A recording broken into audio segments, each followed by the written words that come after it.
My CEO smirked. "Sarah, we're downsizing. Clear your desk by Friday." I nodded. Of course.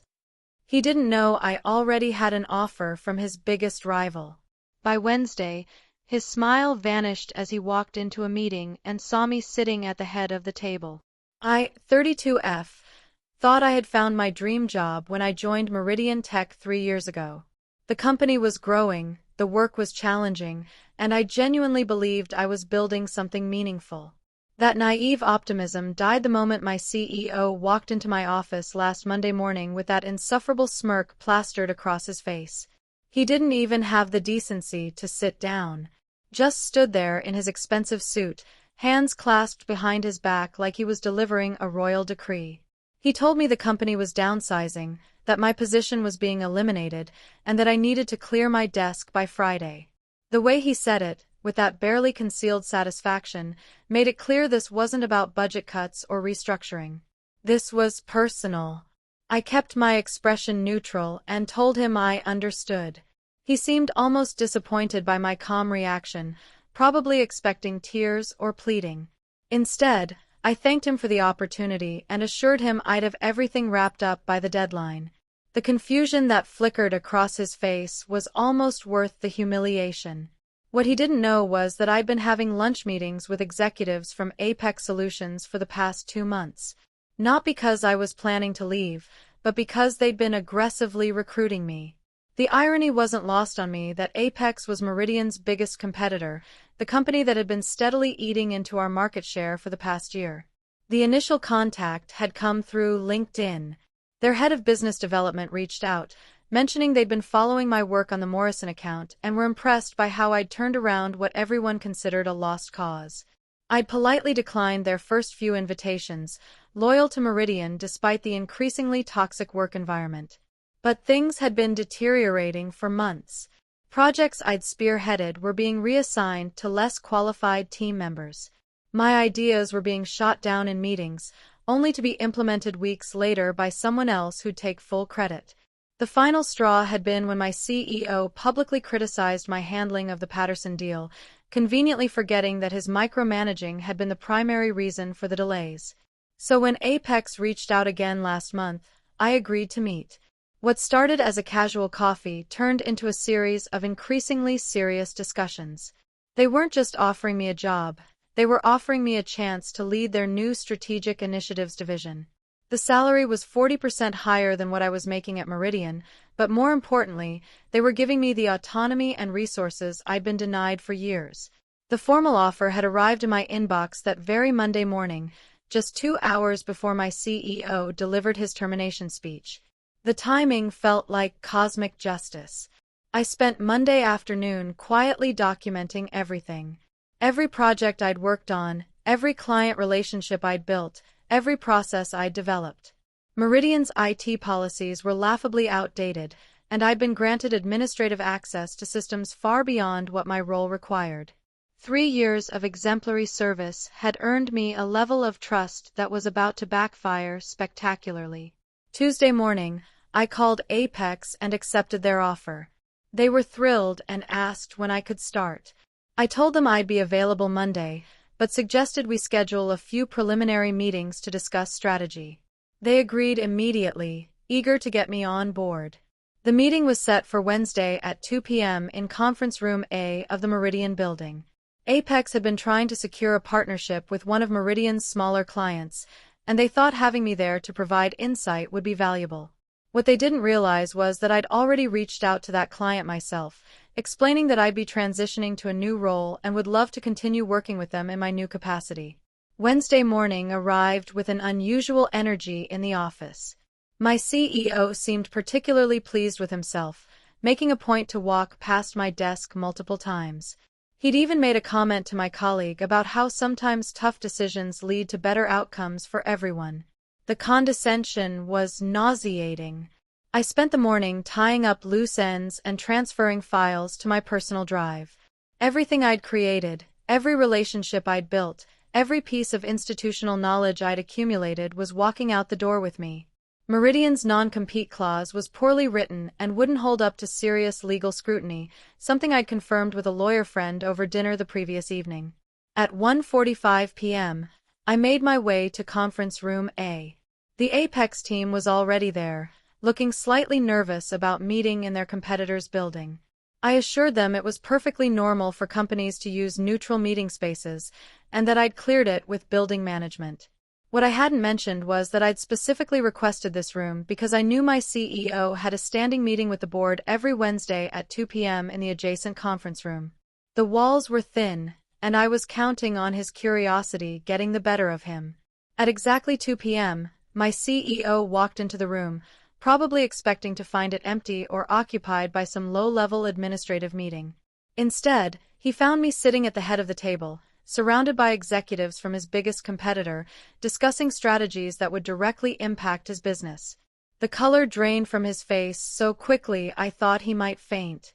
He stood frozen in the doorway, his mouth opening and closing like a fish out of water. I looked up calmly and acknowledged his presence, introducing him to the Apex team as my former CEO. The emphasis on former wasn't lost on anyone in the room. He stammered something about the room being reserved, but I politely corrected him, explaining that I'd booked it through the proper channels and that we'd be finished within the hour. The Apex executives, now understanding the full scope of what was happening, barely contained their amusement. My CEO retreated, but I could see him through the glass walls, pacing in the hallway and making frantic phone calls. Within minutes, the head of HR appeared, looking flustered and confused. She knocked on the door and asked to speak with me privately. I excused myself and stepped into the hallway. She wanted to know what was going on, why I was meeting with competitors in their building. I reminded her that I was still an employee until Friday and that I'd followed all proper procedures for booking the conference room. As for the nature of the meeting, I was under no obligation to disclose my future employment plans. She threatened to escort me from the building immediately, but I calmly pointed out that doing so would constitute wrongful termination, especially since I hadn't violated any company policies. My lawyer friend had coached me well on this point. She backed down, but warned me that my access to company systems would be revoked immediately. I returned to the meeting, where the Apex team was discussing their expansion plans with barely concealed excitement. They'd realized that having someone with my inside knowledge of Meridian's operations was even more valuable than they'd initially thought. We spent the next hour outlining strategies that would allow Apex to target Meridian's most vulnerable accounts. By the time the meeting ended, word had spread throughout the office. My colleagues were whispering in clusters, shooting glances toward the conference room. Some looked shocked, others impressed. A few seemed genuinely happy for me, probably because they'd witnessed the same toxic behavior I'd endured. Thursday morning brought a new level of chaos. My CEO had clearly spent the evening in crisis mode, because he arrived at the office looking haggard and defeated. He avoided eye contact when he passed my desk, and I noticed he'd called an emergency meeting with the senior leadership team. I spent the day conducting what I called exit interviews with key clients. I explained that I'd be transitioning to a new role and wanted to ensure a smooth handover of their accounts.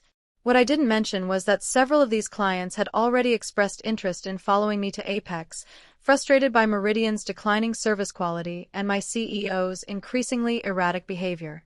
The Patterson account, the one my CEO had publicly criticized me for, was particularly eager to make the switch. They'd been unhappy with Meridian's handling of their project and had been considering terminating their contract anyway. Learning that I'd be available to manage their account at a competitor sealed the deal. By Thursday afternoon, 3 major clients had formally requested to terminate their contracts with Meridian. The timing wasn't coincidental. I'd spent months building relationships with these clients, and they trusted me more than they trusted the company. My CEO's decision to fire me had inadvertently triggered an exodus of his most valuable accounts. Friday arrived with a sense of poetic justice. I cleaned out my desk methodically, making sure to leave behind anything that technically belonged to the company while taking everything I'd legitimately created or purchased myself. My personal files, my contact lists, my project notes, all of it came with me. My CEO made one final appearance, probably hoping to deliver some parting shot that would salvage his wounded ego. Instead, he found me packing up awards and commendations I'd earned during my tenure.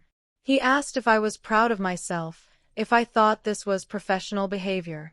I told him that professionalism was a two-way street, and that his decision to terminate my employment had freed me to pursue opportunities that better aligned with my career goals.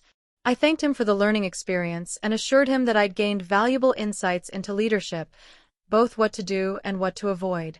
He left without another word, and I finished packing in peace. Update 1.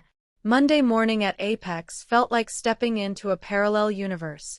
The office was modern and collaborative, with leadership that actually listened to ideas instead of dismissing them. My new team was energetic and talented, and they'd already begun implementing some of the strategies we discussed in Wednesday's meeting. The real vindication came Tuesday afternoon. My former colleague at Meridian called to tell me that my CEO had been forced to explain to the board why 3 major clients had terminated their contracts within 48 hours of my departure. The financial impact was significant. Those 3 accounts represented nearly 15% of Meridian's annual revenue. But the damage was just beginning. Word had spread through the industry about my move to Apex, and other Meridian employees were starting to reach out. 2 of my former team members had already submitted their resumes to Apex's HR department, and several others were actively job hunting.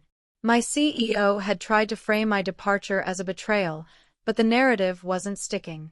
Too many people had witnessed his toxic behavior, and my reputation in the industry was strong enough to withstand his attempts at character assassination. Update 2. 3 weeks into my new role, the full scope of the fallout became clear. Meridian had lost 6 major clients, and their stock price had dropped 12%. Industry publications were running articles about the talent drain affecting the company, with my departure being cited as the catalyst. My CEO had been forced to implement emergency cost-cutting measures, including layoffs that affected people who'd done nothing wrong except work for a poorly managed company. The irony wasn't lost on me that his attempt to downsize by eliminating my position had ultimately forced him to eliminate many more. Apex, meanwhile, was thriving. The clients who'd followed me were thrilled with the improved service quality, and we'd already secured 2 new major contracts. My new CEO had publicly praised my contributions and had fast-tracked my promotion to Senior Vice President of Strategic Development. The industry recognition was gratifying, but the personal satisfaction was even better. I'd proven that talent and integrity ultimately triumph over politics and pettiness. My former CEO's smirk had been replaced by the grim reality of his company's declining fortunes. Update 3. 6 months later, Meridian announced they were being acquired by a larger firm. The acquisition was presented as a merger, but everyone in the industry knew it was a bailout. My former CEO was stepping down to pursue other opportunities, which was corporate speak for being forced out by the board. I ran into him at an industry conference a few weeks after the announcement. He looked older, defeated, and seemed genuinely surprised when I approached him. I told him I hoped he'd learn from the experience and that his next venture would be more successful. He asked if I felt vindicated, if destroying his company had been worth it. I corrected him gently. I hadn't destroyed anything. I'd simply refused to accept being treated poorly and had made choices that were in my best interest. The consequences were entirely the result of his own decisions and leadership failures. The conversation was brief but civil. As I walked away, I realized I felt no anger or resentment toward him anymore. His actions had ultimately led me to a better opportunity and a more fulfilling career. In a strange way, I was almost grateful. Apex continued to grow, and I was promoted again within the year. The team I'd built was consistently exceeding targets, and we'd become the industry leader in several key areas. The success felt earned in a way that my achievements at Meridian never had. Looking back, that Monday morning confrontation had been a turning point. My CEO's smirk had been meant to humiliate and diminish me, but it had instead revealed his own insecurity and poor judgment. His attempt to push me out had backfired spectacularly, costing him his company and his reputation. The best revenge, I'd learned, wasn't elaborate schemes or public humiliation. It was simply succeeding despite someone's attempts to hold you back. It was proving that their assessment of your worth was wrong, and that their loss was someone else's gain. Sometimes the most powerful response to being underestimated is to exceed every expectation and let the results speak for themselves. My former CEO had learned that lesson the hard way, and I'd moved on to bigger and better things. The smirk was gone, replaced by the quiet confidence that comes from knowing your own worth and refusing to settle for less than you deserve.